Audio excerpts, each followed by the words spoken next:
As you wish. Where should I start? Maybe with the fact that I don't remember anything that happened before my 6th winter. I don't know where I was born, and I never got to know my parents. I wish I knew.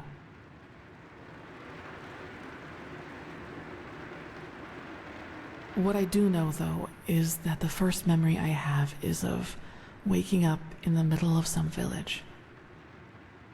It was dark, and I felt dizzy and, I don't know, empty? That's probably the best way to describe it. I eventually found the strength to get up and look around, and, well, that's when I realized what was actually going on around me. The entire village. It had been destroyed. There were corpses everywhere. Men, women, children, and the houses had been crushed as if some mad god had rampaged through the streets there. And it had all just happened hours before because the destruction was still fresh. Whatever it was, I didn't have much time to think about it. As soon as I got up, I saw 3 riders coming through the smoke. One of them got off his horse, ran towards one of the corpses, and started screaming something in my direction. Then I felt a blow on the back of my head, and I lost consciousness. By the name of the sun, it's strange to talk about it like this. It's been so long, but the memory feels as if it had happened yesterday. Well, it turned out the riders were hunters who had come from that village. They must have observed the whatever it was from the distance and ridden back to the village. At least I think that's how it went. I guess I'll never find out. The reason they thought I was somehow involved is that the village priest found me a couple of days before it happened near a shrine in the wilderness. Apparently, I was wearing torn clothing, and no matter what the apothecary tried, he couldn't wake me up from my comatose sleep. And it seems that made the writers think I was some kind of witch child, or unholy beast, whichever you prefer. For you, maybe.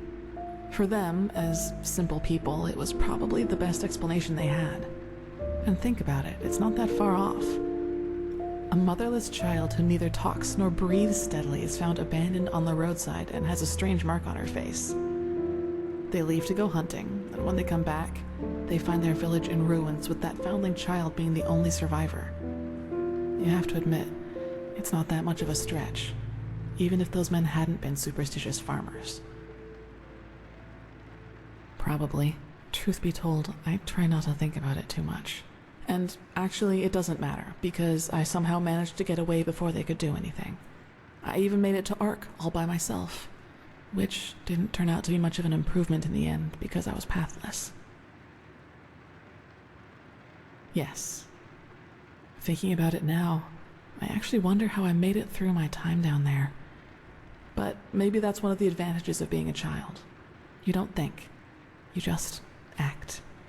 Still, the winters down there were cruel, and if Master Tyrus hadn't found and taken care of me, I probably wouldn't have made it through my 2nd year. Yes, otherwise I would not be here. He saw me, and he knew what he had to do, is how he put it. Of course, the Order wasn't too happy about a pathless child in the Scuola, just as some aren't happy about you being here. But Tyrus was a highly regarded man, and that's why they let it slide.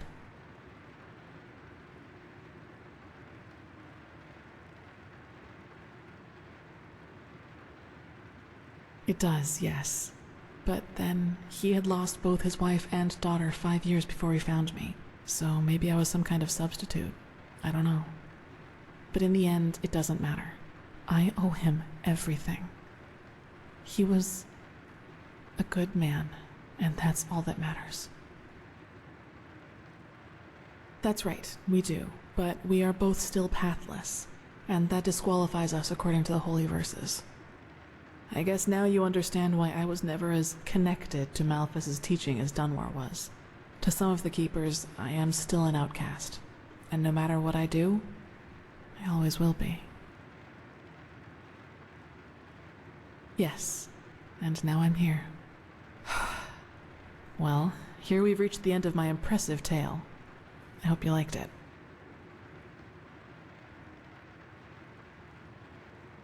No, I guess I'm not. Gone. He was very old, and there was nothing anyone could do about it. But I'd prefer not to talk about it, if you don't mind. He does, yes, and he's not alone in his opinion. One of those hunters recognized me in the market my first year as a novice, and you can imagine that it was easy pickings for those who were already against my presence in the Order. From then on, they added names to the derogatory stares. Demon Child, Witch, whatever they could come up with.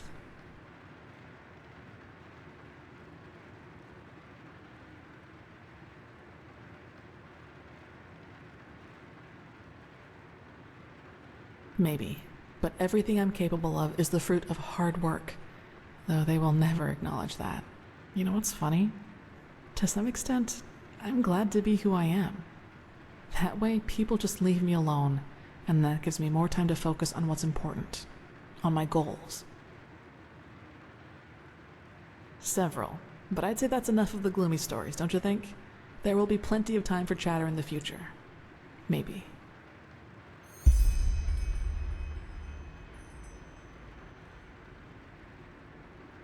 Yes, all of the Delmordans fell victim to the great flesh maggot plague of 8215. Actually, it was almost sad to see him running around and boasting about his nobility, though everyone knew that without the help of the Order, he would have probably ended up living in a shack in the Undercity. If you can call that living. You should.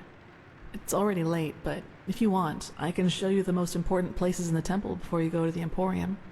What do you think? Good. Then get your gear from the chest by your bed and we'll go. You should reclaim your gear before we